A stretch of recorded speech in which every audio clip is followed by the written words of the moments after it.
Boa tarde, mocinhos e mocinhas, tudo em ordem? Sejam bem-vindos à nossa terceira e última aula sobre geografia e a pandemia do novo coronavírus. Quem não pôde assistir por algum motivo a primeira ou a segunda aula, eu coloquei ela lá no YouTube, no perfil do Instagram tem um link, tá? E aí esse link te direciona para as outras aulas. O esquema vai ser igual o das outras aulas também, tá? Eu tô com a câmera distante, então quando for no final da aula eu olho os comentários, as dúvidas, o que vocês disserem, e aí a gente conversa com calma, beleza? Deixa eu ver o que eu tenho aqui. É isso. Eu acho que hoje vai ser um pouquinho mais rápido, vai ser a nossa última aula, então não vai demorar tanto, até porque o assunto que eu separei para vocês não tem mais tanta coisa assim como nas aulas anteriores, tá? Então, vamos nessa. Vamos ver se o computador colaborou. Então, nossa última aula hoje vai ser sobre o caso da Coreia do Sul, alguns efeitos no Brasil e no mundo e epidemia de fake news. O caso da Coreia do Sul, a gente vai ver como esse país tem enfrentado, tem lidado e tem conseguido reduzir drasticamente o seu número de infectados. A gente vai ver que tipo de medidas o país adotou para fazer isso. Alguns efeitos no Brasil e no mundo, eu vou citar alguns impactos econômicos provocados pela pandemia do novo coronavírus. E a epidemia de fake news é só uma conversinha final para a gente falar sobre isso que faz parte do nosso, infelizmente faz parte do nosso dia a dia, né? Essa história de fake news, que a gente tem ouvido muito falar. Então, vamos lá.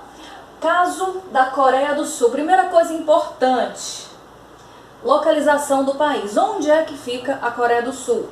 Tá aqui, ó. Coloquei o mapa para vocês conseguirem visualizar. Vou tentar mexer com o mouse, talvez fique melhor. Aqui, identificado de verde, tá a Coreia do Sul, tá? Ela faz parte de uma península, chamada Península Coreana. Mas o que é uma península? Uma península nada mais é do que um pedaço de terra cercado de água, olha a água aqui, por quase todos os lados, exceto um, que é ligado ao continente. A Península Coreana é formada por dois países, a Coreia do Sul e a Coreia do Norte. E essa península está ligada à China. E aqui nós temos a bandeira da Coreia do Sul. Pois bem, talvez vocês tenham ouvido falar um pouquinho sobre uma tal curva, né? E sobre um tal achatamento da curva. Mas o que significa dizer que é desejável o achatamento da curva? Eu trouxe esse gráfico para vocês visualizarem e entenderem bem, tá? Vamos lá. Aqui na vertical eu tenho o número de casos de uma determinada doença. E aqui na horizontal eu tenho o tempo desde o primeiro caso dessa doença. Nessa linha aqui pontilhada eu tenho a capacidade do sistema de saúde. Ou seja, quantos leitos se tem, quantas pessoas o sistema de saúde consegue receber para atender e tratar de uma determinada doença. E eu tenho outras linhas aqui. Essa, né, parece até uma montanha, e essa que parece um morrinho. O que significa essa linha aqui, essa montanha aqui que a gente está vendo? Significa que o número de casos de uma doença, ele cresceu muito e ele superou a capacidade do sistema de saúde. A partir do momento que ultrapassa esse pontilhado aqui representado no gráfico, significa dizer que essas pessoas que estão acima não podem ter acesso ao sistema de saúde, porque está além da capacidade que o sistema de saúde tem de acolher essas pessoas. É o que está acontecendo com a Itália, por exemplo, né? Então, o número de infectados subiu absurdamente, o sistema de saúde não tem capacidade de acolher.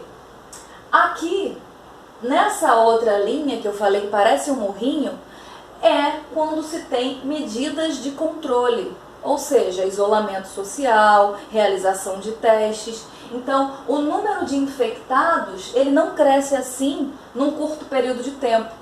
O número de infectados existe, há um aumento do número de infectados, mas ele é distribuído ao longo do tempo. Então, é isso que significa dizer achatar a curva. Os governos estão querendo fazer justamente isso. Achatar essa curva e impedir que essa curva seja tão alta, né? Fazer com que ela se distribua ao longo do tempo. Assim, o sistema de saúde tem capacidade de atender as pessoas doentes.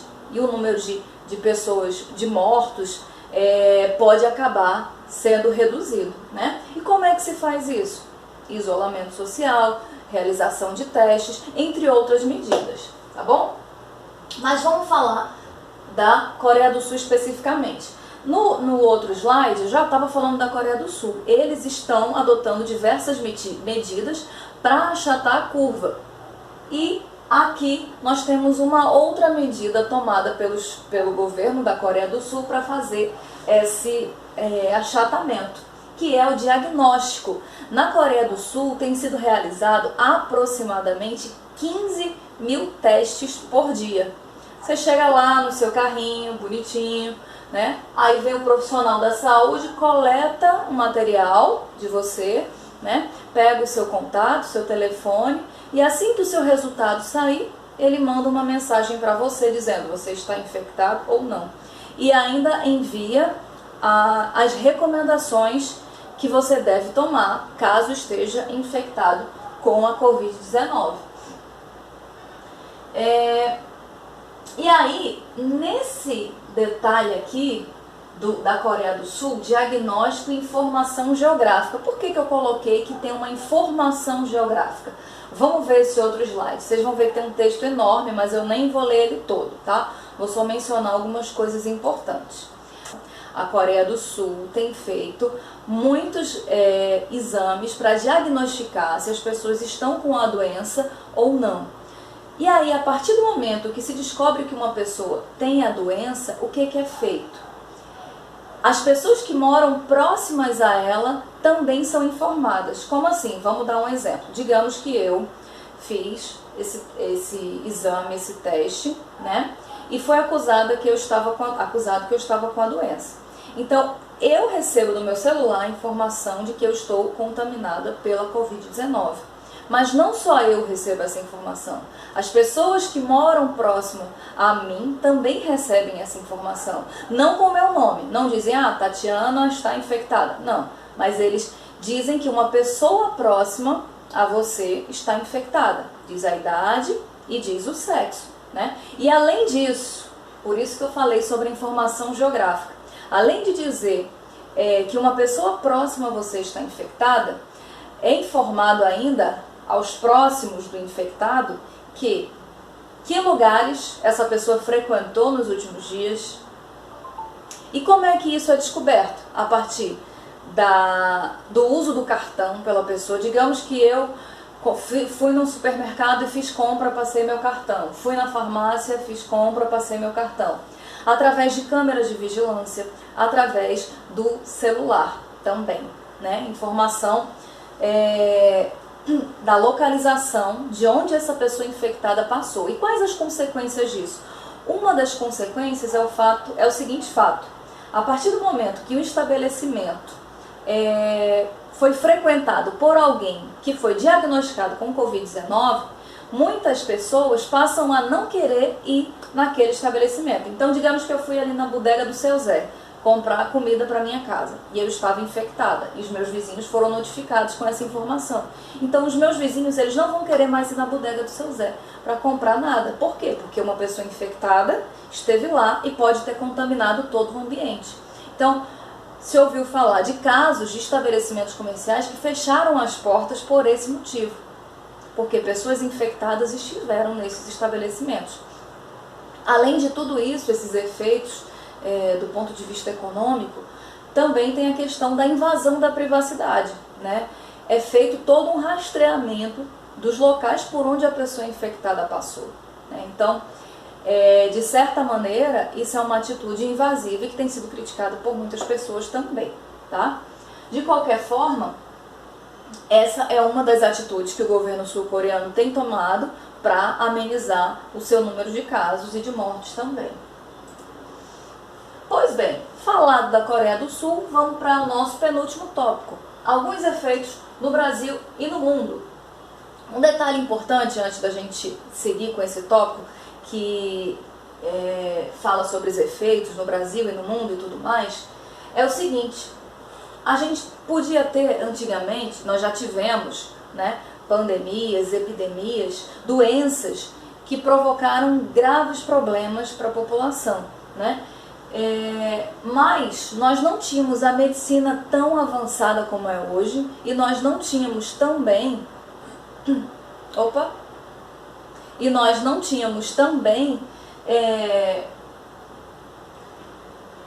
as condições sanitárias que nós temos hoje. Então, vendo por esse lado, hoje em dia nós temos melhores condições para lidar com determinadas doenças. Mas, por outro lado, o lado da globalização que eu falei lá na aula 2, vocês podem procurar no YouTube, os países do mundo, os lugares do mundo estão cada vez mais integrados. Então, quando você tem um problema em algum lugar do mundo, certamente um outro lugar distante ou não, ele vai também sofrer as consequências. Esse processo de globalização faz com que esse tipo de coisa aconteça, tá bom? Então vamos aqui, rapidinho também. Efeitos no Brasil, especificamente. No Brasil, o que a gente tem? O fechamento das fronteiras terrestres. Aqui no Brasil, nós temos aproximadamente 15 mil quilômetros de fronteiras terrestres. Nós fazemos fronteira com quase todos os países da América do Sul, só não com Chile, tá? E Equador. Mas com todos os outros da América do Sul nós fazemos fronteira. Uruguai, Argentina, Paraguai, Bolívia, Peru, Colômbia, Venezuela, Guiana, Suriname e Guiana Francesa, que é um departamento da França. Então, todas essas fronteiras foram fechadas, né? Não pode entrar estrangeiros no nosso território, a não ser que já tenha uma autorização prévia do governo. E as cargas, é uma outra exceção, as cargas também podem entrar, tá bom? Então, nós estamos com as nossas fronteiras terrestres fechadas. Outro elemento importante em relação à redução do número de voos, esse foi um outro efeito provocado pelo coronavírus, pela pandemia. Lá na aula 2, de novo, eu falei para vocês, mostrei uma imagem, um GIF, mostrando o movimento de voos pelo mundo. E se vocês lembram, assistiram e lembram bem, vocês viram aqui, como eu disse, parecia um formigueiro, era um monte de avião.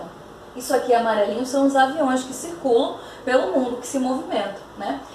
Esse print aqui eu tirei dia 24 de março. Quando você pega essa imagem e compara com a imagem do dia da aula 2, vocês percebem que a quantidade de aviões reduziu drasticamente. E não é à toa. Depois da pandemia, muitos países reduziram ou cortaram totalmente os seus voos. Então, por isso, a gente tem uma redução do número de voos pelo mundo, tá? Só um zoom que eu vou dar nessa área em vermelho para vocês visualizarem melhor, tá? Então, uma aproximação. Lá na imagem da aula 2, a gente tinha uma concentração maior de aviões aqui, e aqui na América do Sul, e aqui na América do Norte, especificamente nos Estados Unidos. Ah, professora, mas está muito concentrado ainda. Mas era bem mais, tá? Era bem mais. Assim como aqui na Europa também, a gente tinha uma concentração de aviões, de voos muito grande, tá? Lembrando, esse é o site Flight Radar. Qualquer um de vocês pode entrar, acessar e identificar os aviões, de onde eles vêm e para onde eles vão. Esse mapa está mostrando justamente o que eu acabei de falar. Países com restrições de viagens por causa do coronavírus. Vários países restringiram suas viagens, seus voos, né? Estados Unidos, Canadá, Paraguai, Egito, Arábia Saudita, Rússia, Índia, Austrália, então Polônia. Então, em todo o planeta, alguns países fizeram essas restrições aéreas. Pois bem, para encerrar essa parte de restrições e bloqueios aéreos, eu peguei uma informação retirada do site da ONU, da Acnur, o Alto Comissariado da ONU para os Refugiados. Olha o que eu coloquei para vocês aqui. Outras guerras continuam. Muitos têm se referido à pandemia do novo coronavírus como uma guerra, né? De fato é. Mas outras guerras de outro tipo, né, de outros tipos, que a gente está mais acostumado a ouvir falar, continuam acontecendo. E as pessoas continuam procurando lugares seguros para viver. E é por isso que o alto comissário da ONU, o Filippo Grandi, ele se pronunciou para que os países não fechassem as portas para os refugiados, para as pessoas que procuram um lugar seguro para viver, né? O que são os refugiados? São aquelas pessoas que estão saindo dos seus locais de origem para ir para outros lugares. E por que essas pessoas estão saindo? Estão saindo fugindo de guerras ou de algum tipo de perseguição política, né? Então saindo fugidas para outros lugares do mundo. E aí o alto comissário da ONU pediu para que os países continuassem tendo esse olhar para os refugiados e permitissem que os imigrantes, esses refugiados, pudessem solicitar refúgio nos países. Olha o que ele está dizendo aqui. Guerras e perseguições não pararam. E hoje, em todo o mundo, as pessoas continuam fugindo de suas casas em busca de segurança. Estou cada vez mais preocupado com as medidas adotadas por alguns países que poderiam bloquear totalmente o direito de solicitar refúgio. E aí, nessa página, ele vai sugerindo, propondo maneiras para que os países continuem, né, oferecendo abrigo para essas pessoas refugiadas. Pois bem, seguindo. Do ponto de vista econômico, trouxe um gráfico aqui para vocês, né, da OCDE, que é a Organização para a Cooperação e Desenvolvimento Econômico, é o Clube dos Países Ricos, e ele mostra aqui em duas cores o crescimento do PIB em 2019 na cor azul e o crescimento do PIB previsto para 2020 na cor vermelha. Então, a China em 2019 ela cresceu, o seu PIB cresceu mais de 6%, mas a previsão para 2020 é um crescimento menor do que 5%. Os Estados Unidos, em 2019, cresceu aproximadamente 2%, pouco mais do que 2%. A previsão para 2020 é menos de 2%. E olhando para esse gráfico, vocês percebem que a tendência para os PIBs dos outros países, o produto interno bruto dos outros países, como Reino Unido, França, Japão, Alemanha, Itália, é justamente a diminuição, uma redução do PIB em função dessa pandemia, né? Nós tivemos vários efeitos econômicos, a queda da Bolsa de Valores, enfim. Essa pandemia, esse problema que a gente está vivendo, não é um problema só de saúde pública. É evidente, ele afeta outros setores da sociedade, inclusive a economia. E o meio ambiente também, né? Essa imagem é uma imagem de satélite que mostra a redução da poluição na China. De 1º a 20 de janeiro, aqui em laranja, a gente tem a concentração do dióxido de nitrogênio na China, especialmente no nordeste do país. Isso de 1º a 20 de janeiro, ainda estava no começo da pandemia, né? Então atividade industrial a todo vapor. E aqui, de 10 a 25 de fevereiro, quase que 100% limpo, uma redução da atividade industrial, né? Então a emissão do dióxido de nitrogênio foi bem baixa, quase não se tem poluição do ar chinês. Mais um efeito dessa pandemia que a gente está vivendo, que se reflete inclusive no ar que a gente respira, né? Então é importante que vocês tenham essa noção do todo. Isso que a gente está vivendo hoje surgiu em função de diversos fatores, né? Inclusive fatores geográficos, e as consequências provocadas por essa pandemia também são consequências geográficas, algumas delas, né? Então é importante que vocês tenham esse entendimento, ok? Aqui o nosso último slide, a gente já está chegando ao fim da aula, como eu disse que ela ia ser mais curta, de fato ela está sendo, né? Epidemia de fake news. infelizmente, tem um grupo de pessoas que produz, acho que em escala industrial, uma imensidão de notícias falsas e sai disseminando essas notícias falsas por aí.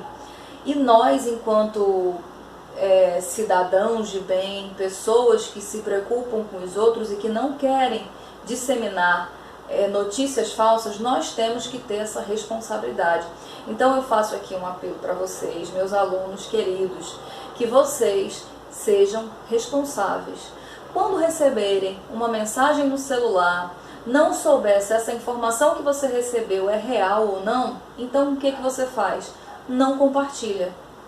Ah, mas eu fiquei na dúvida, gostaria de compartilhar se realmente é real. Então, se você quer compartilhar porque você acha que é uma informação importante, mas antes disso, o que você deve fazer? Pesquisar em outras fontes, em outros lugares seguros, em sites seguros, para verificar se aquela informação que você recebeu, se ela é real ou não. Só aí você pode, de fato, divulgar, encaminhar, copiar. Eu sei que às vezes o dedo fica nervosinho, querendo encaminhar logo dar o furo de reportagem, mas vocês também têm que ter essa responsabilidade de não repassar informação falsa, tá bom? Então, por isso que eu coloquei essa imagem só para representar o Pinóquio com o nariz crescido do WhatsApp, para que vocês pensem sobre essas atitudes, vocês também se considerem responsáveis por isso, por não disseminar informação falsa. Pois bem, eu declaro aqui encerrada finalmente a nossa aula. Como eu disse desde o começo para vocês, esse assunto é um assunto muito extenso. Eu poderia ter falado sobre diversas outras coisas, sobre diversos outros assuntos, mas eu tive que escolher. E ainda assim a aula ficou bem grande, tanto é que eu tive que dividir ela em 3. Mas vocês podem procurar em outros lugares outras informações sobre isso, não só sobre o ponto de vista geográfico, sobre outras ciências também. Esse é um assunto que tem relação com a física, com a química, com a biologia, com a história, com a geografia também. Então, tentem ficar sempre inteirados. É claro que a gente liga o jornal e o tempo inteiro são informações falando sobre isso, são coisas que vão enchendo a nossa cabeça. Então a gente tem que ter também muito cuidado, e saber a hora de parar, de ficar assistindo tanta coisa.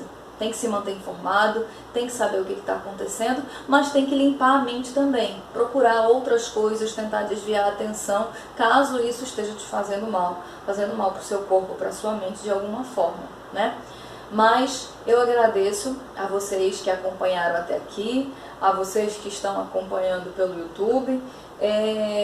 Não tenho noção quando as aulas voltam, O decreto de suspensão das aulas foi prorrogado por mais alguns dias. Não sei se quando essa data terminar a gente vai de fato voltar, Tudo vai depender de como as coisas vão se desenrolar, de como o Brasil vai enfrentar essa situação, E é por isso que a questão do isolamento é tão importante, para poder o quê? Achatar aquela curvinha que eu falei quando estava comentando sobre a Coreia do Sul. Então, façam o máximo que vocês puderem para se manterem isolados, tenham os cuidados de higiene recomendados também pelas autoridades sanitárias, para que todo mundo para que a gente possa passar por isso de uma forma mais tranquila, mais suave, mais serena e, claro, sem disseminar notícias falsas, tá bom? Obrigada a todo mundo. Aqui tá só o meu Facebook, Instagram e e-mail. Se você está me assistindo pelo Instagram, é óbvio que você já tem o meu Instagram, Mas em breve eu adiciono essa aula no YouTube também, tá bom? Aguenta aí que daqui a pouco eu vou olhar os comentários. Muito obrigada e até a próxima!